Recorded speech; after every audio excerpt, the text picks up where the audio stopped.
De regreso al ámbito nacional, el movimiento Creo entregó oficialmente el pedido de juicio político en contra del vicepresidente Jorge Glass por considerarlo responsable político de los casos de corrupción alrededor de Odebrecht.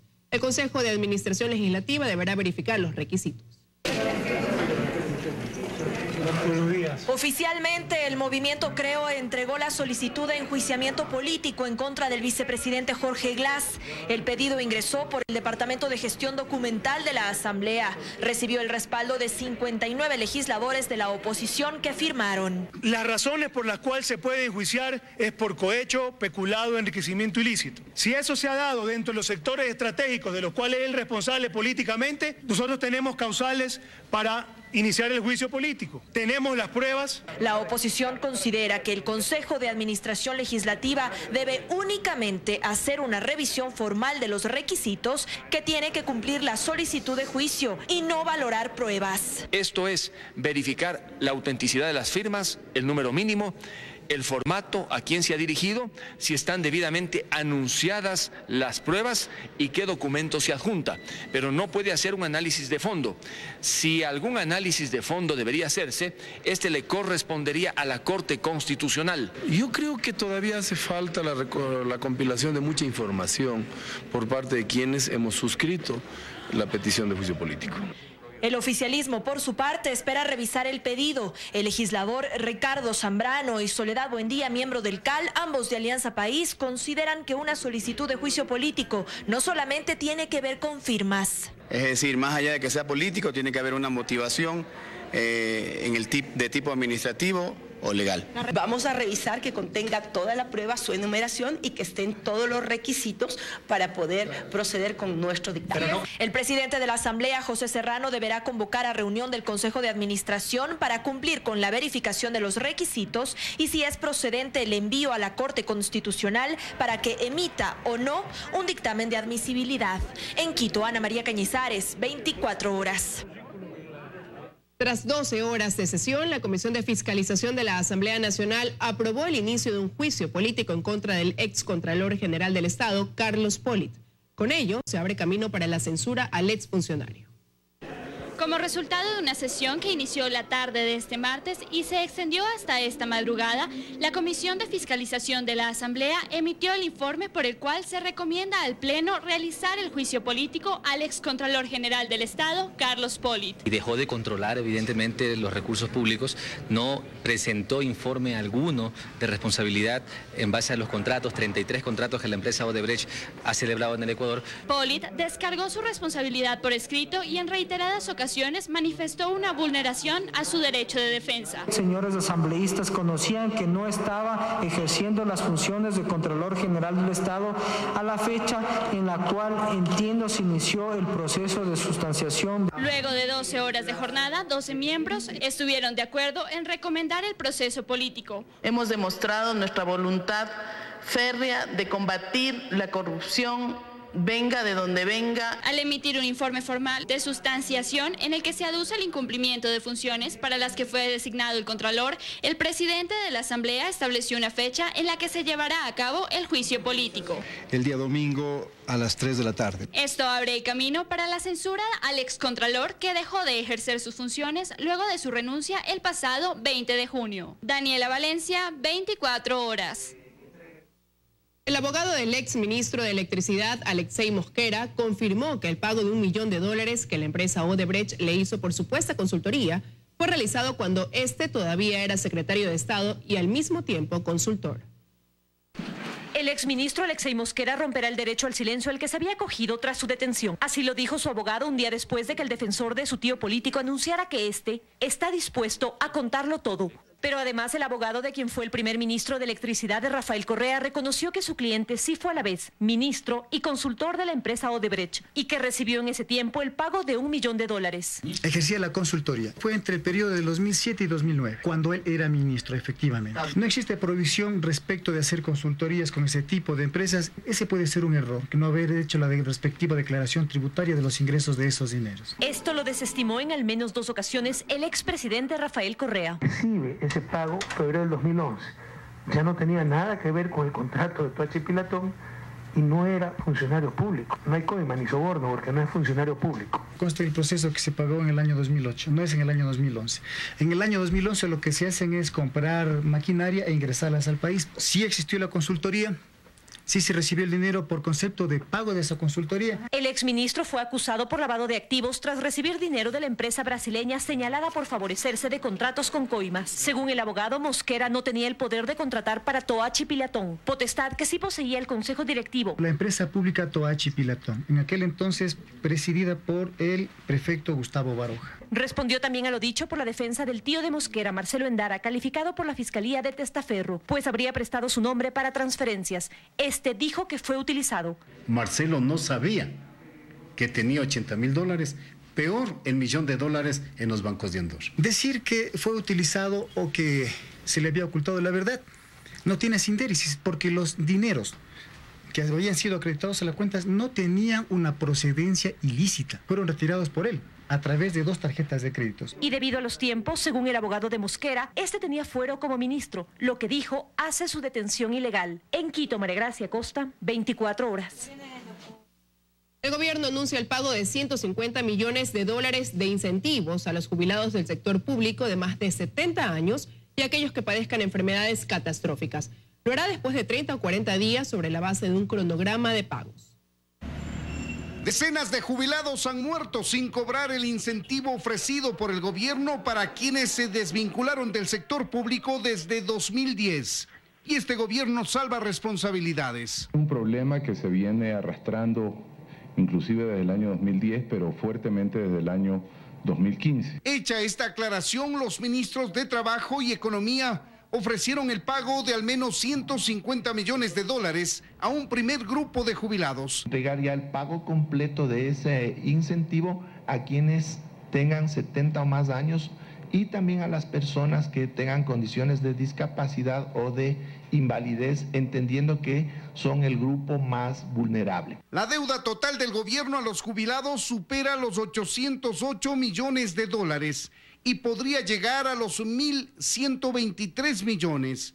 Dinero que no tiene el Estado y que necesariamente deberá acudir, al menos en este año, a endeudamiento externo para honrar esos pagos. Se lo va a realizar con recursos que vienen de un crédito de un organismo multilateral. De esa manera vamos a financiar y son aproximadamente $150 millones.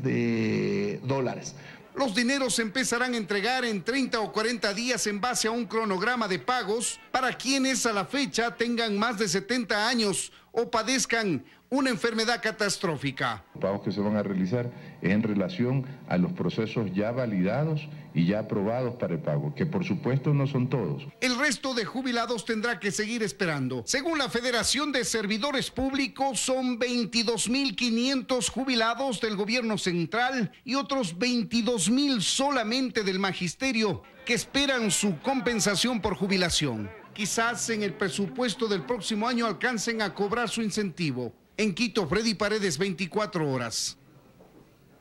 Vamos con algo de información deportiva y es que Barcelona recibe esta noche a Emelec en el Clásico del Astillero. Un empate corona como campeón de la primera etapa al Delfín de Manta. Hugo Quintana informa.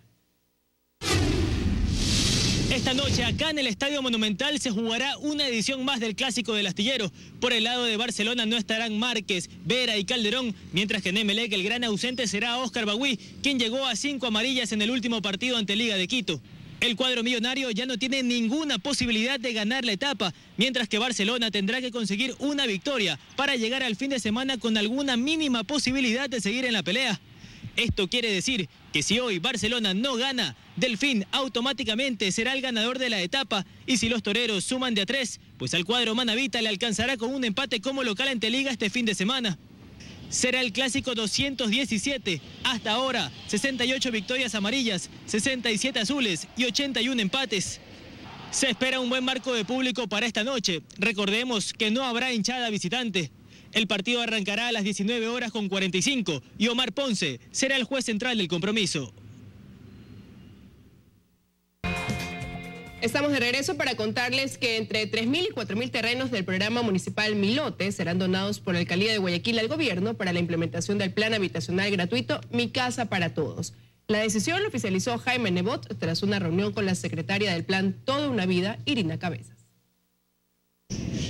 Tras una hora de reunión entre la secretaria técnica del Plan Toda una Vida, Irina Cabezas, y el alcalde de Guayaquil, Jaime Nebot, se concretó la primera colaboración del Cabildo porteño con el gobierno de Lenín Moreno. Hay cosas donde las diferencias ideológicas o políticas no cuentan ni tienen por qué contar. Hacer casas para entregárselas gratuitamente a la gente pobre no puede contar con la objeción de nadie. Es así que los cerca de 4.000 terrenos legalizados de los beneficiarios del proyecto municipal Milote serán donados para que se construya en ellos parte de las 191.000 viviendas en primera instancia ofrecidas por el Plan Casa para Todos del programa Toda una Vida. Si esas 3.000 o 4.000 personas pueden obtener una casa de cemento con todas las seguridades, facilidades y las bondades gratis, es mi deber colaborar en esto. Serán inmuebles de 50 metros iguales a los ya construidos en Manabí en época de campaña, cuyo costo no se determina aún, pero se sabe que será mayor a $10.000 por casa, por lo que ya hay 500 millones destinados al proyecto, que los financiarán. Primero será por inversión de la banca pública directamente a los constructores. Tiene que firmar un acuerdo con el Ministerio de Finanzas para el financiamiento de esas viviendas. Una vez levantadas las cerca de 4.000 viviendas en Milote, la Secretaría procederá a edificar en los miles de terrenos legalizados con viviendas en mal estado. Para también empezar por las casas de reposición, en donde no están en buenas condiciones, pero que ya son dueños del terreno. Y de hacer falta más espacio para las casas, desde ya se identificarán otros terrenos que se puedan urbanizar, pero para los que se deberá expropiar.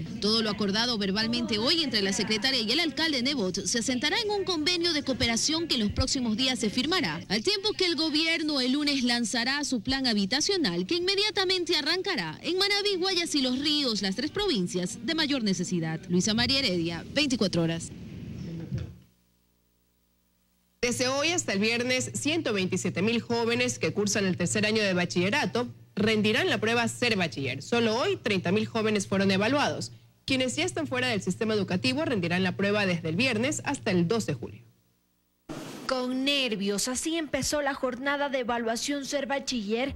Es que los estudiantes del último curso del Colegio del Régimen Sierra y Amazonía se enfrentaron a esta prueba digital desde las 8 de la mañana de este miércoles. Estudiar, dedicarme, darme mi tiempo para esta prueba que es mi futuro. 503 colegios en la zona sierra aplicaron el examen. Una sola institución tuvo que reprogramar la prueba. Ese fue el único inconveniente de la jornada que, según las autoridades, ha sido exitosa. Todos tienen una asistencia casi del 100% en todos los colegios. Son 127.000 los jóvenes de tercero de bachillerato que darán la prueba hasta el viernes 30 de junio. La mayoría de contenidos que nos dieron aquí en el colegio estuvieron en el examen. Mientras tanto, 165.000 jóvenes que se graduaron en ocasiones anteriores repiten este examen y lo harán desde el 30 de junio hasta el 2 de julio en todo el país. ¿Es exactamente la misma para los chicos que ya están fuera del sistema educativo? Es exactamente la misma en términos de calidad, en términos de dificultad, en términos de contenidos, pero no es la misma prueba. Los resultados de esta prueba se conocerán el 23 de julio y con eso ya podrán postularse a las universidades. De los países que tienen los mejores sistemas educativos del mundo, hay un porcentaje entre el 25 y el 30% de estudiantes que no acceden al sistema de educación superior. Lo que tenemos que hacer es una política educativa que nos permita aproximarnos a esos estándares internacionales. En esta ocasión, más de 292.000 jóvenes rendirán la prueba Ser Bachiller. En Quito, Andrea Samaniego, 24 horas. La canciller de Ecuador, María Fernanda Espinosa, se refirió a las recientes deportaciones de ecuatorianos desde Estados Unidos. Señaló que al momento se brinda apoyo psicológico y apoyo a las familias de los migrantes ilegales deportados. Realmente nuestros connacionales, los ecuatorianos que habitan en Estados Unidos, están sufriendo persecución, están sufriendo deportaciones, están sufriendo detenciones. Les estamos dando todo el apoyo legal, psicológico y de acompañamiento a las familias. Es una política de un país soberano como Estados Unidos, pero nosotros tenemos un marco constitucional, un marco legal, pero un compromiso ético y político con la garantía de los derechos, de todos los derechos de nuestros connacionales que viven en ese país. La entrega de 22 viviendas a supuestos damnificados por el terremoto en Bahía de Caracas, Manabí, podría revocarse. Las autoridades analizan estos casos, pues los beneficiarios ya tendrían casa propia. Esta es la casa nueva de Celia. Durante un año, otro fue su hogar. En la calle. En la calle. Fue una de las damnificadas por el terremoto en Manabí y hoy es una de las beneficiadas de las viviendas que se entregaron en el sector del Cristo del Consuelo en Bahía de Caracas. Pero en esta misma ciudadela vemos que hay casas que permanecen cerradas. Parecen estar vacías. El alcalde nos confirma lo que en rumores se escucha, que hay personas que engañaron a las autoridades y recibieron una vivienda por parte del Midubi, pero que ya antes tenían casa propia. Hay 22 que están totalmente siendo pasados por un nuevo filtro técnico. Se ha diagnosticado que son personas que tienen viviendas pero que no la están utilizando. Y la postura es firme por parte de las autoridades. Si se descubre que esto es real, la entrega de la casa podría ser revocada. Por supuesto, esa es la posición de Midubi y nosotros también como municipio estamos de acuerdo con esto porque en realidad hay muchas personas que todavía están en la calle. Como la hija de Carmen, ella también ha escuchado las denuncias. Así dicen, niña, yo incluso tengo una hija que está embarazada y a ella no le han dado casa. Incluyendo estos casos que van a ser analizados uno a uno. Aquí en el sector del Cristo del Consuelo se han entregado hasta el momento 204 viviendas. En estos terrenos se espera construir 60 viviendas más, que también van a ser entregadas, pero ahora con una mejor verificación de datos. A la par, el municipio planea la construcción de otro plan habitacional. Cerca de 200 soluciones habitacionales en un proyecto municipal con la combinación de la empresa privada, ¿no? En este complejo podrían ser incluidas las personas que se encuentran en la zona declaradas de alto riesgo luego del terremoto. Ellos deben ser reubicados. Dayana Monroy, 24 horas.